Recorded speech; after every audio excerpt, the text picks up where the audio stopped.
আজকে শ্রাবণ মাসের চতুর্থ সোমবার, তো এটাই হচ্ছে শেষ সোমবার। তো আজকে সকালবেলা ঘুম থেকে উঠে সমস্ত কাজ সেরে এই যে পুজোটা দিয়ে তোমাদের সামনে এলাম। তো এখন থেকে আজকের ব্লগটা আমি স্টার্ট করলাম।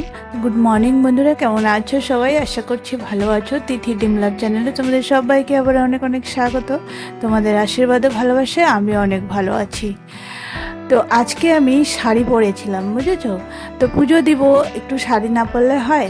তো এই যে দেখো শাড়ি পরেছি। তো ছেলেকে বললাম বাবা একটু ভিডিওটা করে দাও। তো এই যে, তো কেমন লাগছে কমেন্ট করে জানাবে কিন্তু, হ্যাঁ।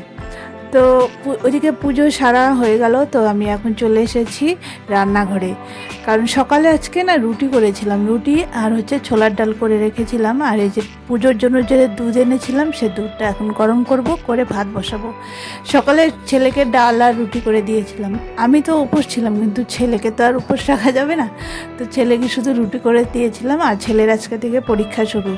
তো আজকে প্রথম পরীক্ষা, ছেলের পরীক্ষা 2টো থেকে। তো আমি যাব, এই জন্য মানে শাড়িটা না ছেড়েই ভাবলাম, মানে শাড়ি পরেছি, একটা দুটো ফটো না তুললে হয়, ফটো তুলবো, মানে দু একটা রিলস বানাবো। তো ভাবলাম আগে ভাতটা বসিয়ে দিই, ভাত বসিয়ে তারপরে এগুলো করব। তো এদিকে ভাত বসাচ্ছি আমি, ছেলে আবার ওই যে আখটা নিয়ে এসে আমাকে বললো মা আখটা কেটে দাও। আমি বললাম একটু পরে দিচ্ছি। তো এই যে ভাতটা বসিয়ে দিলাম, আর ডাল তো করাই আছে সকালের, শুধু ভাতের মধ্যে একটু আলু সেদ্ধ দিয়ে দেবো। তো এদিকে ভাতটা বসিয়ে দিয়ে আমি চলে এলাম এদিকে প্রসাদটা উঠাতে। প্রসাদ উঠিয়ে তারপরে সবাইকে প্রসাদ দিব, দিয়ে তারপরে আবার ওদিকে মানে দু একটা রিলস বানাবো, বানিয়ে তারপরে ভাতটা খেয়ে বেরোতে হবে। এখন বাজে প্রায় 11:30 বাজে।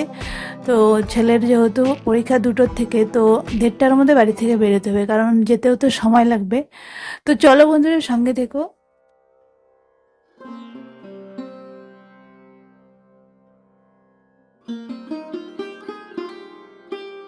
আশা করছি বন্ধুরা আমার ব্লগগুলো তোমাদের খুব ভালো লাগছে। তো আজকের ব্লগটা যদি তোমাদের ভালো লাগে তাহলে একটা লাইক করে দিও আর কমেন্ট করে জানিও। আর হ্যাঁ, আমার ব্লগগুলো যদি তোমাদের খুব ভালো লাগে তাহলে প্লিজ চ্যানেলটাকে সাবস্ক্রাইব করে রাখো, তাহলে রোজ নতুন নতুন ভিডিও তোমরা দেখতে পাবে।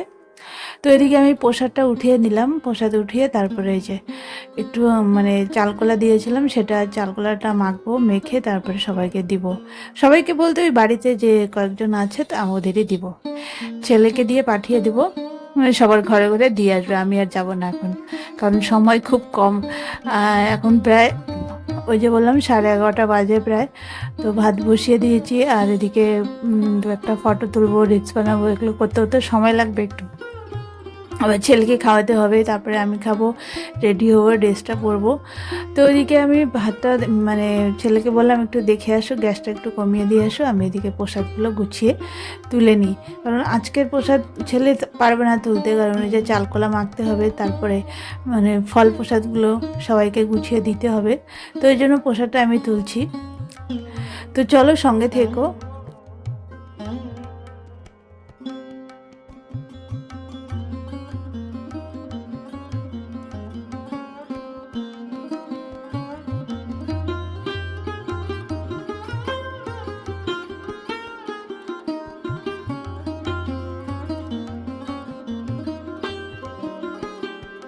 তো এই যে ছেলেকে স্কুলে ঢুকিয়ে দিয়ে আমি বাইরে বসে আছি। বাইরে শুধু আমি একা না, আরও অনেক গার্জিয়ান আছে, সবার মারাই বসে আছে। তো আমি একটু মানে ভিডিওটা করছি, কারণ কি দেখো মেঘ করেছে না, সেই মেঘটাই আর কি তোমাদের সঙ্গে শেয়ার করলাম।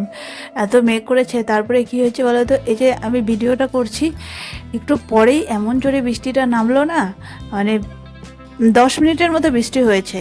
এত বৃষ্টি, 10 মিনিটের মধ্যে স্কুলের মাঠ পুরো জল হয়ে গেল। তারপরে বৃষ্টিটা কমেছিল, তারপরে ছেলেকে নিয়ে বাড়ি যেতে পেরেছি। তো চলো বন্ধুরা, আজকের মতো ব্লগটা এই পর্যন্ত। সবাই ভালো থেকো, সুস্থ থেকো, টাটা।